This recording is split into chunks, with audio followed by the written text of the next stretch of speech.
If you're like me and anxious every day that your business isn't growing fast enough, you're not alone. You're just like me, old mate over here. So I experienced this while building a business from 0 all the way to 180 million. And I'm seeing it again now building ClipFlow, which is the second time round. I'm going to share 3 things that I like to focus on to help me fix the mental model. And especially when I'm feeling down and can't see the light on the other side of the tunnel, which happens to all of us entrepreneurs. So what are we talking about here? So we're talking about the game. So what is this game that we're playing? Then what does becoming the master look like? And then finally, what's the paradox, which is very interesting. It's one of these things that you have to think about. And hopefully I've used the word paradox correctly, because otherwise, unlucky chief, we're just going to go and roll with it. So straight into it, we're going to talk about the game. So what is this game? The game is ultimately, how long will you survive? We're going to talk about these 3 points. Now, I'm going to throw you back straight into a time where I was sitting in a dark room, in a dark shed, building RealHub and coming to the realization that there was an overwhelming amount of work to be done. This was right in the beginning of the early days, literally doing just past proof of concept, just taking on this behemoth, and then figuring out that you have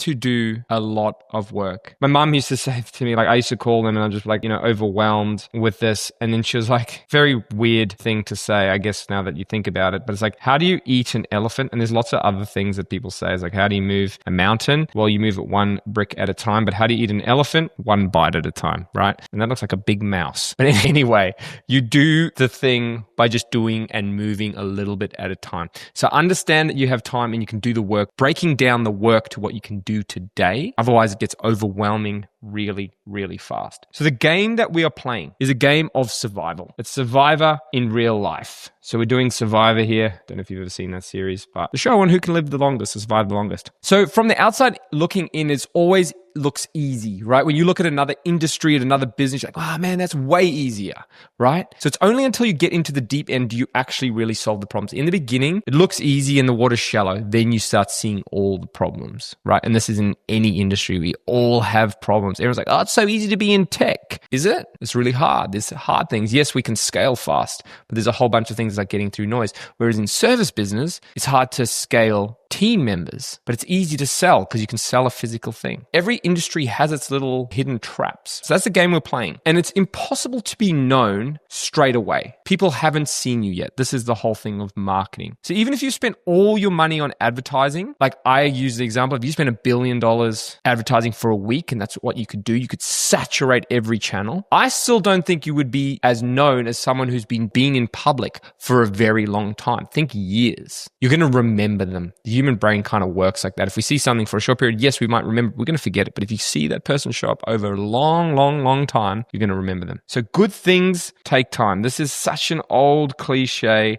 Good things take time. I think there's a reason why cliches exist, maybe, because they probably ring true most of the time, right? So good things take time. Rome wasn't built in a day. Imagine how long it actually took to build a place like that, especially down in the days. Imagine the bill from a builder. Holy friggin' crap. So let's be honest. A business takes 8 to 10 years to become something special. Like that's actually impactful. That actually makes big boy dollars. Like I'm not talking about, oh, you make a couple of, like we make millions of dollars, right? And make a big impact in the industry and in the world. And on the flip side of that, a lot of businesses only live for 8 to 10 years. So guess what? The one that wins out in the game is the one that stays alive the longest, right? That's the one. So Dan Martell had a great quote, which is, consistency alone beats 99% of people because most people quit. And this is exactly the same as businesses, right? So in business, these people are dying. They're just dying. They're just been dead. And they leave. So let's say, what's the thing? I think it's like 9 out of 10 businesses fail or something like that. So if you're the one, you take all the chips because you just live the longest. And that's what we want to try and be. And what is it in general? It's people just quit. They just don't want to do it anymore. So whoever can hold on the longest ends up winning. And the game is to be known, right? We want to be known, and that takes time. So, and in the end of the day, it's literally who can stay alive. That is what we want to do. We want to be alive instead of unalive. And that takes us straight to the next point, which is being the master. It takes time to master your domain. You're not going to learn all the problems, the ins and outs in the first week, in the first month, in the first year. You have to sit in a single problem or a single domain so that you can deeply understand the problems in that space. And pressure is going to show up when you're about to break through. That is so important to understand. When pressure is building up, you're being stretched. You've never been here before. It's new ground. Right? It's new ground. That is why you feel pressure. You've never been stretched this far and you are now feeling like this hurts. And this is where you have to lean into that because this is where you're going to make new ground. You're going to find out and learn new things. Now, I want to talk about a story in RealHub. This is actually the company that we did before we did the merger and then ultimately sold. But we started this in a garage, right? And we had to work in print production. So for me, this is a very new industry. There's a whole bunch of funny little things like CMYK values, which are different colors that you need to know. There's color profiles, and you don't learn these things day one. The funny thing about color profiles is you learn them the day you send 100 artworks worth $5,000 each to the newspaper and you have 2 hours to fix them. I literally thought I was going to die that day. It was so stressful. And that was the day that I learned about color profiles and how important they are in publication printing. And thankfully, that industry is dying because that thing caused a lot of stress. And it's such a weird niche to be in. And we would not have known that if we weren't sitting in it for a long time, right? You had to build up to a certain volume so that you could get those certain customers, so you could get those newspaper things. It took years to hit there, but we learned that thing and then we figured it out and now we're becoming masters of that industry because we could now compete there. And the new people that start out, well, they have to figure that out themselves too. And there's so many things that we had to learn that were secrets of the trade because they were tightly held and they weren't available on YouTube. You couldn't just figure out how to build a system that could work with print production because these systems are owned by big corporations like the big printing companies out there and they've tightly held industry secrets. They don't let these information out like it is today in YouTube. You can just jump on there and learn a whole bunch of stuff. You can't vibe code it, put it that way. You couldn't vibe code it. You'd have to sit in there and learn these things. So we only got there by doing it for a long time. And I think another thing here is for being a master, it's not about just planning. It's about executing. We want to be sitting here and executing daily, right? We can't just plan to be a master. We actually have to go and do the work. You need to be able to execute this at scale. And the thing is, you can't execute in the long term. You can only execute in today. So what I'm basically saying is you have to be a master by playing for a long time, but you have to do the work today in order to get there. So you have to keep doing the work and you only live right now. So what is it that I can do right now that's going to make me the master in the long run? And I love this quote from Hormozi. I'm paraphrasing here. So whenever I feel like giving up, I think about it and realize everyone else gives up at the same point. And if I keep pushing through, I will win. And this is so true, right? This is the same thing. So to become a master, we have to be able to sit in the pain and the uncomfortable experiences and know that if we don't give up, we're going to beat everyone else who is going to feel the same pain and give up. And this is going to set you up for decades of success because if you can beat everyone else and become the master in your domain, you become an authority and people actually want to work with you. All right. So we're now the master. We understand the game. It's about surviving the longest. We're going to become a master from mastering our domain or figuring out our domain. But then there's this very funny paradox, which I find so uncomfortable. And it is move fast while knowing it's going to take a long time. These sound like contradictions. Like how do you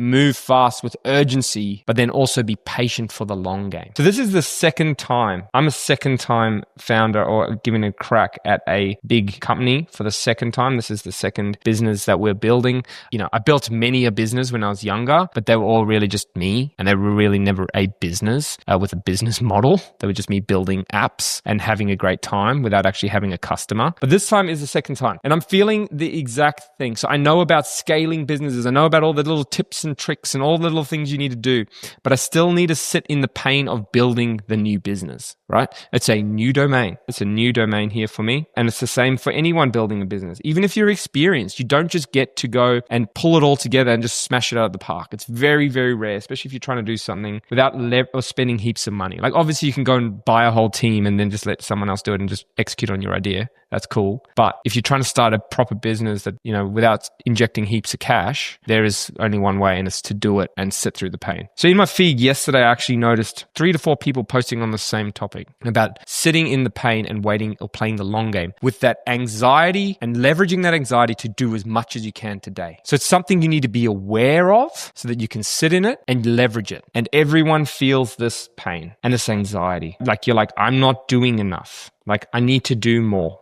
And that I think is very, very normal. You need to do more. I think you need to feel like that every single day so that you are constantly sprinting, right? With a pace that you can maintain like a marathon. And that sounds so stupid. And obviously you can't run a marathon at sprint pace, Ken, you dongus. But you can think of it that way. So do as much as you can physically do, knowing like every day. So you're moving the ball forward every single day, knowing that it's going to take time. If there's some days that you can't do, just do something. Do the smallest thing you can to keep pushing that ball forward. So we're constantly impatient and anxious for growth, but realizing it's going to take a really, really, really long time. And that is so easy to say, but so hard to do. We all struggle with this all the time. I think you can talk to anyone. Even my brothers are doing the same. They're going to build a new business and they're feeling the same pain. So do everything you can to move the ball forward as fast as possible, knowing that it's going to take a long time. And figure out the most important thing. What is most important right now? And what can I do to make that happen? And if you do that every single day, it will compound over time and you will actually become the master. You will win the game and you'll beat out your competitors. And this sounds so easy to do. And I have to say this to myself because I feel the same thing all the time. But I just wanted to make a video on it because I thought it's important. Now, if you have anything that you can think about how you manage this anxiety of building a business, what it looks like, any tips and tricks, let me know down below. If you like the video, like it please, and subscribe to the channel because we are releasing a lot of content around business tricks, productivity, all those kind of things that we learned building from 0 to 180 million in 8 years. And we're sharing it with everyone for free. There's no course attached. We just want to share the secrets and then you can have a look and see if it affects or can help you in your business. But if that sounds good, we will catch you on the next one. Check out these videos that YouTube suggests about scaling your content team. I don't know which side it is, and check them out. But until next time, we'll catch you on the next one.